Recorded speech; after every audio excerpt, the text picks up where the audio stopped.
Kailangan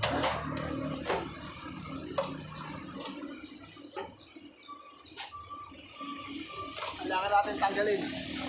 Ayan, nandito sa hardware ng WBA Venture Corporation. Ayan, bibili tayo ng materyales para kay Nanay Malu. Kasi hindi tayo natuloy kahapon dahil pinaturukan natin siya. Ngayon, bibili tayo araw ng Biyernes ngayon at alauna 20 para bukas gagawin natin yung kanyang munting tahanan. Bibili tayo dito ng mga coco lumber at plywood. Tayo bibili na ng materyales para kay Nanay Malu. Hanggang hapon. Ate, meron kayo plywood na marine. Ano po kapal? 1/4. Meron po. Paano nga po ng 6? 6 na 1/4 na marine. Sa Balintay ang dala nito sa Mika? Lagay sa morong. Sa Morong? Saan doon?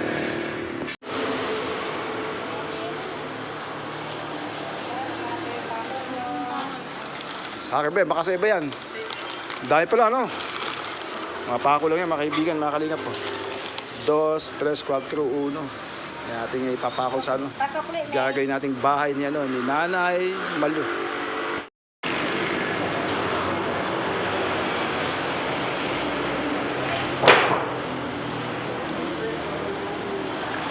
Kinakarga na natin ang materyales. Medyo marami ito. At may plywood pa ito. Tapos may dadaanan pa tayong iba doon sa kanilang branch sa Morong kasi kulang yung kahoy dito, kulang mga 8. Ayan, Manambi, ito po yung binigay mo sa akin, nasabi mo sa akin, bahala na ako sa kung sino yung karapat-dapat. Ayan, talaga si Kamalu ang karapat-dapat na matulungan. Kaya sa kanya ko po ito binigay o nilaan yung pong padala. Siya po yung ating mapapagawan kahit paano ng munting tahanan, si Nanay Malu.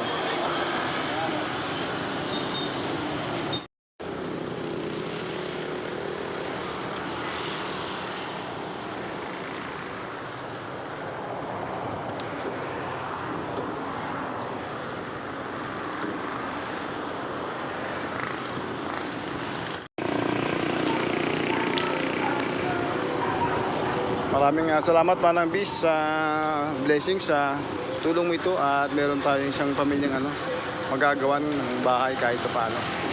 Maraming salamat po sa iyo sa iyong pagtulong sa ating kapwa.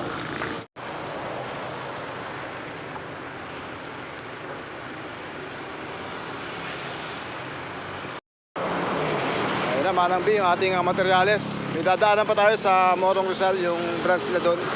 Dahil kulang ang kahoy na ditong maikli ng 2x2x8 tsaka 2x2x10 wala dito, kaya dadaanan pa natin sa Morong. Bigat yan, pinakyaw mo na lahat. Lakas oh. Bigan to Patulong sa kabila.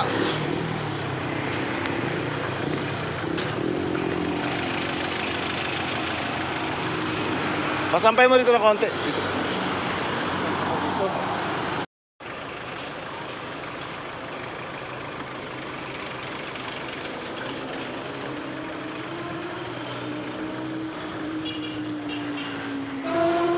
Bigan. Hati na lang kayo, bala kami.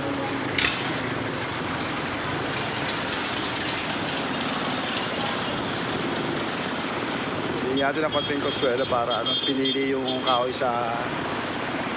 na medyo maganda-ganda. Atid ng ng mga materyales. 2:25 ng hapon. Tara mga kalingap, samahan niyo ako. Mga kaibigan, mga kalingap, nandito tayo sa WBA ng Venture Corporation. At yun, ng Morong Rizal. Ito yung branch ng sa Tanay. Kukunin natin yung kulang na kahoy. Dahil wala silang available, dito natin pipikapin yung kakulangan sa branch nila. Ate, kukunin ka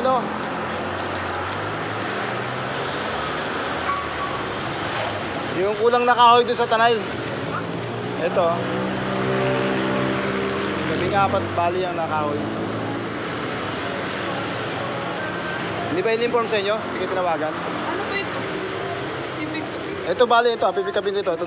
Nasaan po yung PO? Eh, lalapan pa tayo ng PO. Dapat daw doon sa hardware na pinagkunan. Ay, isa lang naman sila. Kaya sabi ko, tawagan nila para sila na mag-confirm. Pabalitin ito lang, bigat-bigat ito na natin. Ay, ate. Kunin natin yung kulang. Pasok natin kasi may hirapang magbuhat yung mga ano. Ayan.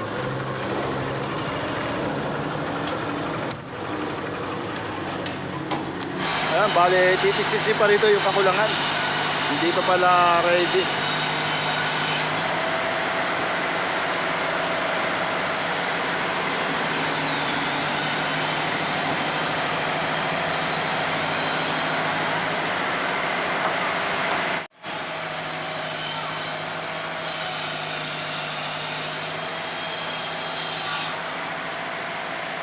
Lalapat na natin gulong mga kaibigan, mga kalingap.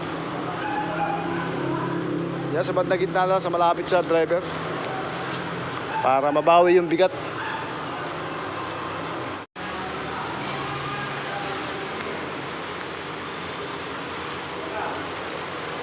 Kompleto na yan. Flat na mga kalingap. Sana makarating tayo kasi mahirap pag na-flat to. Marami tayong ibababa dito. Nakakahoy. Salamat ah. Thank you. Thank you. Okay,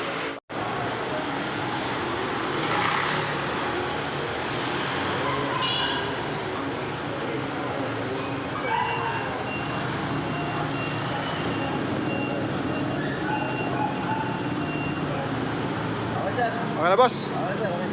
Thank you ah. Okay, sir. Thank you.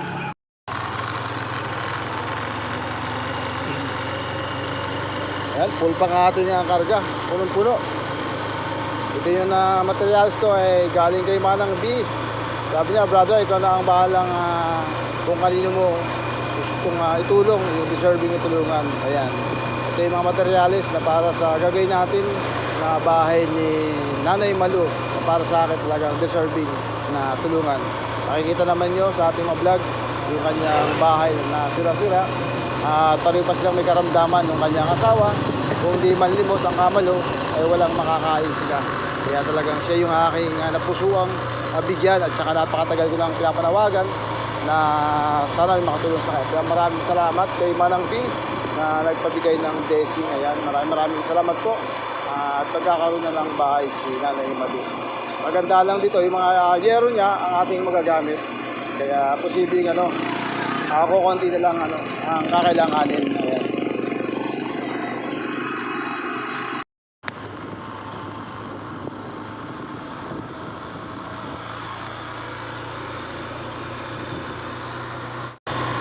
Ayan, ang talagang parte ng paglingap.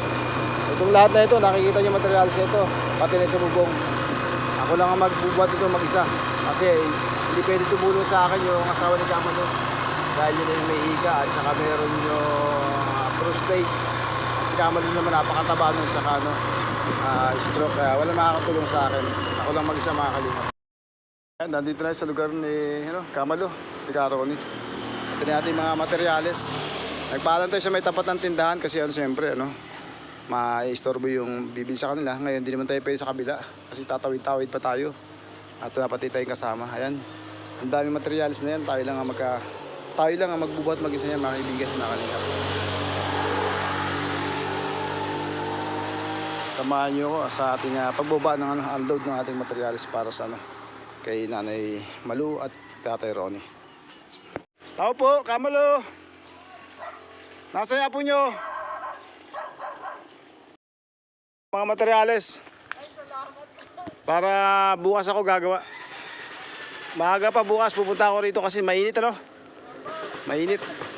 Siguro baka maghapon dito na lang ako. Dito na ako manananghalian sa lugar nyo.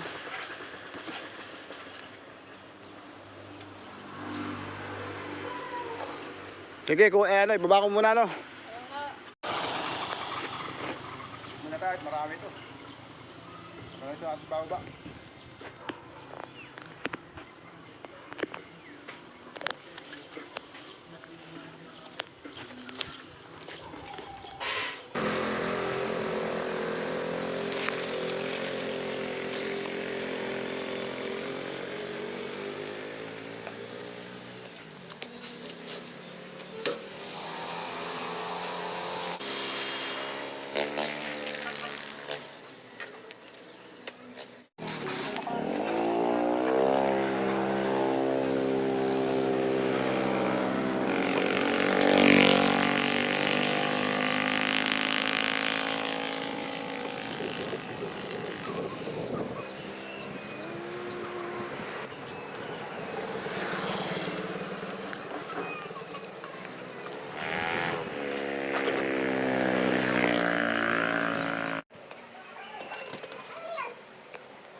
ating materyales.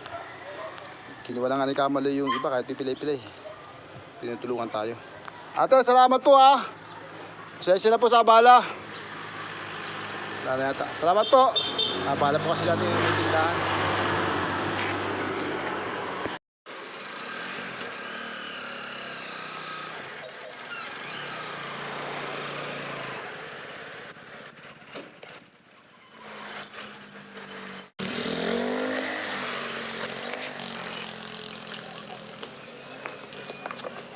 Ano ba yung pako? Yan na yung mga pako. Daming pako natin mga kaibigan. Ano, mabigat ano? Tabi mo na doon sa loob ng bahay nyo. Parang mga bakal eh. Bakal talaga yung pako. Ang dami. Nadalay mo na sa loob doon. Lagay mo na sa loob ng bahay nyo. Ayan po yung apo nila. Ilan taon ka na, boy? 10 na pala yun kasi laki lang ng anak ko, no? Yung anak ko 8. Kaya makalingap. Bubuhatin natin ngayon lahat to. Tumutulong si Kamal, sabi ko wag na. Siya na lang yung paghiwalay-hiwalay na lang niya yung haba ng kahoy para pagkagagawin bukas hindi mahirapan, hindi nadadaganan yung ayan. Kasi mahirap naman na tumulong siya sa akin. Patagilid dito, tapos natusok pa yung paa niya kahapon, di ba?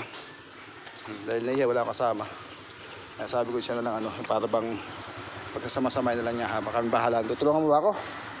Bait naman ng mga nila. Tara. Buti kang makalingap. Hindi pa niya pero tumutulong sa pagbuhat. Tandaan lang at alam, masulog sa kamay pati. Tandaan. Ay siyempre, pagbulusok din eh. Ako na lang ako magbuhat. Tulungan mo lang si Lola mo dyan mamaya sa baba. Pag-iwalay mo lang yung mahaba at saka may kli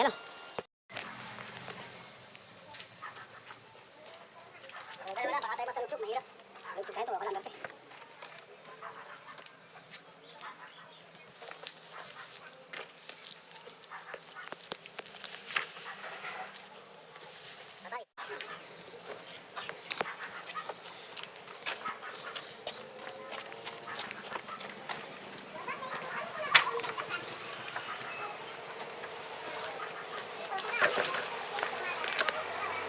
Sundan mo.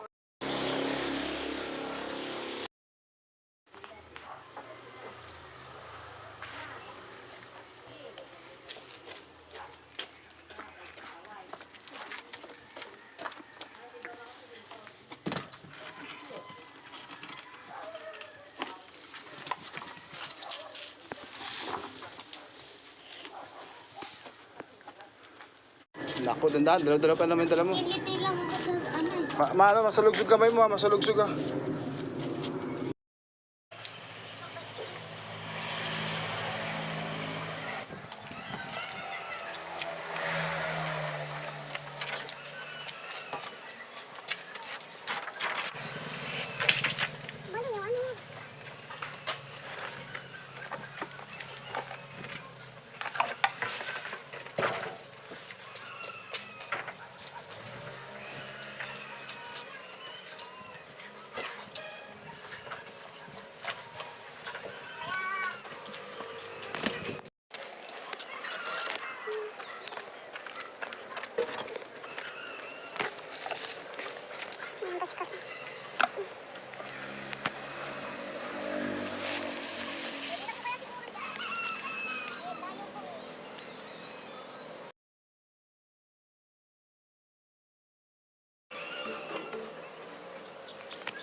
Ako na nakalingap.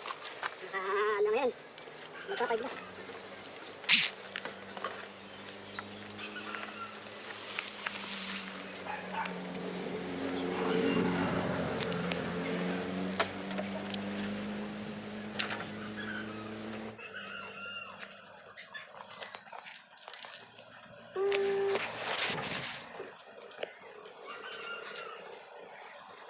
Ano tuloy tayo? Hindi tayo makalingap niya dito.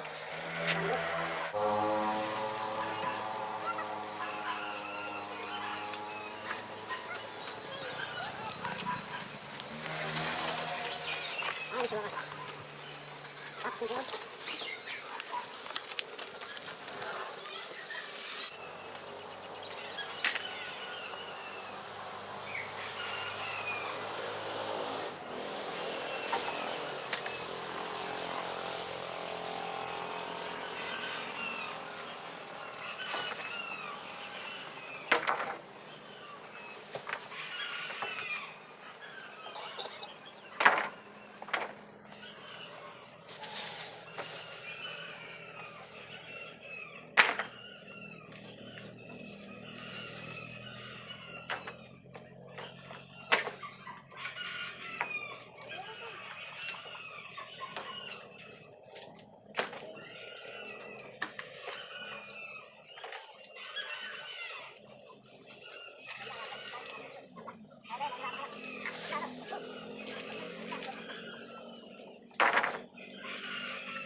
Panambi, nabili natin sa perang pinabigay mo sa akin na itulong ko sa taong kung sino gusto ko tulungan na deserving. Ayan po, bali 46 na piraso pong mga kahoy na magkakaiba. 6 na 2x2x10, 4 na 2x3x10, tapos 8 pong 2x3x12, 2x2x12, labing dalawa. Tapos ito po, 2x2x8, 10. Tsaka ito 2x4x8, 4. At saka po itong ito pong 6 na marine plywood. Ay 4, bago nagkakamali 4. 6 na na marine plywood. Ayan po. Yan po yung ang ating nabili din sa perang binigay mo po sa akin. Marami pong salamat at malaking tulong po ito sa pamilya po ng Kamalo. At kahit pa paano siguro may tatayo natin to. Bagamat ito may kulang, sure ako. Siguro kukunin natin mga ibang makukuha natin doon. Kasi yung dito sa pag ginawa natin to, libre na yung yung bubong. Kasi may bubong doon si Kamalo. Ngayon yung dalawang side nito sa tingin ko ay hindi kasama ron sa nabili kong plywood sa dingding. Bali didingdingan lang yan, harap at likod. Bali yung dalawang side ay wala. Siguro gagamitin natin yung mga ibang yero pang samantala para magamit nila itong kanilang magiging munting tahanan. Bukas start po natin itong gawin. Pupunta tayo siguro dito mga 7 o'clock ng umaga kasi may iko sa area. Ngayon 4:30 na po ng hapon, araw po ng Biyernes. Ano masabi natin, Kamalo, tayo may materyales para sa iyong munting tahanan. Natutuwa po ako. Salamat po kay Lord. Pangalawa po doon po sa nagkaloob po nito. Maayos na po ang bahay namin. Hindi na po ako tulungkot po kasi pagka po tag-ulan, hindi po makakatulog kasi gwapo ng aming bahay po, gigiba na. Mas maraming salamat po sa tumutulong po. Pangaraw po kay Kalingap Edward dahil siya po ang halos may taga na po siya nagpupunta-punta rito sa amin.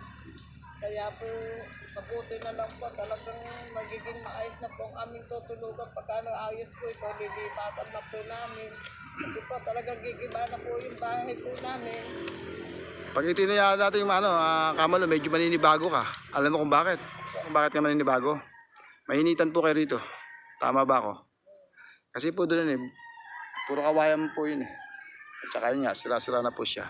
Ngayon dahil ito pag binalot ng plywood, ibig sabihin mga bintal pintuan lang ang may hangin. Ang kailangan ka na ng electric fan dito. Hindi na tagusan ng hangin yung bahay nyo. Ang ganda naman doon, pag bumagyo o umulan, hindi na mababasa Opo. Kapag talaga masabi natin na kayo, yung safety, Opo. Kumusta pala yung nangyari ng patrok natin kahapon? Ano pakiramdam nyo? Okay naman po, kaya lang hindi ko pa po maitungtong ng maayos. Kasi pagka po itutungtong ko, ay may lumalabas pa rin po siya kung dugo. Kaya nakaganyan. Kasi nga po, yun ay malalim. Lalim nga po. Pero hindi naman kayo nilagnat kagabi. Hindi naman po kasi may iniinom akong Nasunod nyo ba paano uminom ng antibiotic? 3 times a day. Ayun, yung sa pain, pag walang pain, wag niyo nang inumin, Opo. Yun po pinapainom lang ng doktor sa atin kung di natin matiis. Pero kung okay lang naman, parang konting hapdi lang, wag na kasi nakakasira yun ng kidney, Pero kung talaga masakit, dahil nareseta naman sa inyo yun na 1 linggo, o inumin nyo. Pero kung wala na, stop na nyo. Yung antibiotic, wag nyo i-stop, Hindi po, busin daw po na Oo, wag po. Kasi talaga pong yun, kahit sampung doktor, kasi pag yun po yung stop natin, tapos halimbawa, nagkaroon tayo ibang karamdaman, nagkaroon ulit tayo ng sugat o pa man, mangailangan tayo antibiotic, magiging mataas na po yung natin, resistant tawag. Parang hindi epekto kasi hindi mo tinapos yung antibiotic na pinainom sa'yo dati, ganun po yun. Kaya dapat po tatapusin. 1 linggo lang naman, o 5 araw yun. 1 linggo. Sakto. Ayun, ubusin nyo po yung kahit po medyo magaling na kayo, para safety.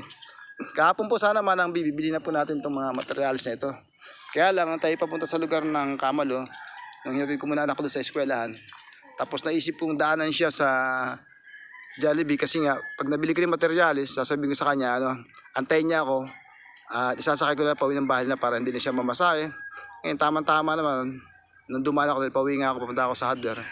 Ayun, nakita ko nga po siya at sinabi po niya sa akin na siya ay natusok ng karit habang sila naglalakad papunta ro sa farm upang magpa-nebulizer si Caroni kasi wala po silang kuryente rito.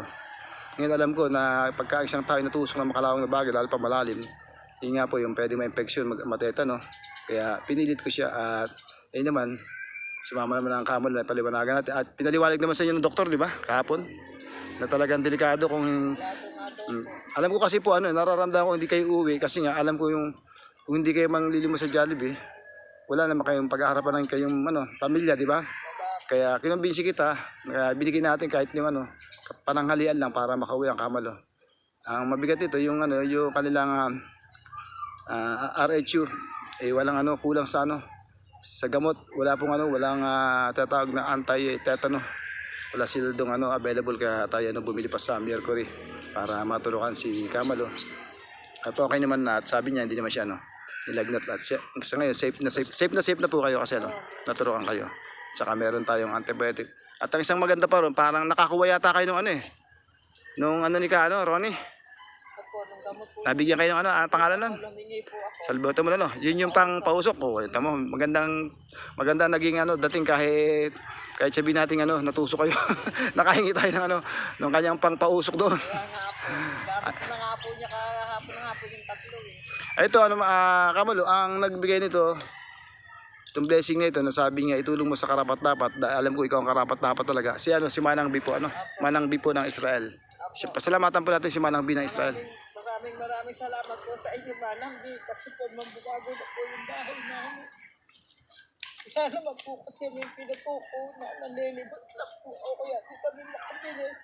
Kung asawa ko may sakit din po, konting kilos lang po, nahapo po, kaya po hindi po ako makakait na pambili ng gagawin sa bahay. Kaya siguro po kung hindi niyo po kami natulungan, inayaan ko na lang po ganyan ng bahay na pagtitiis kami rito sa kubo, kaya lang po babagsak din po.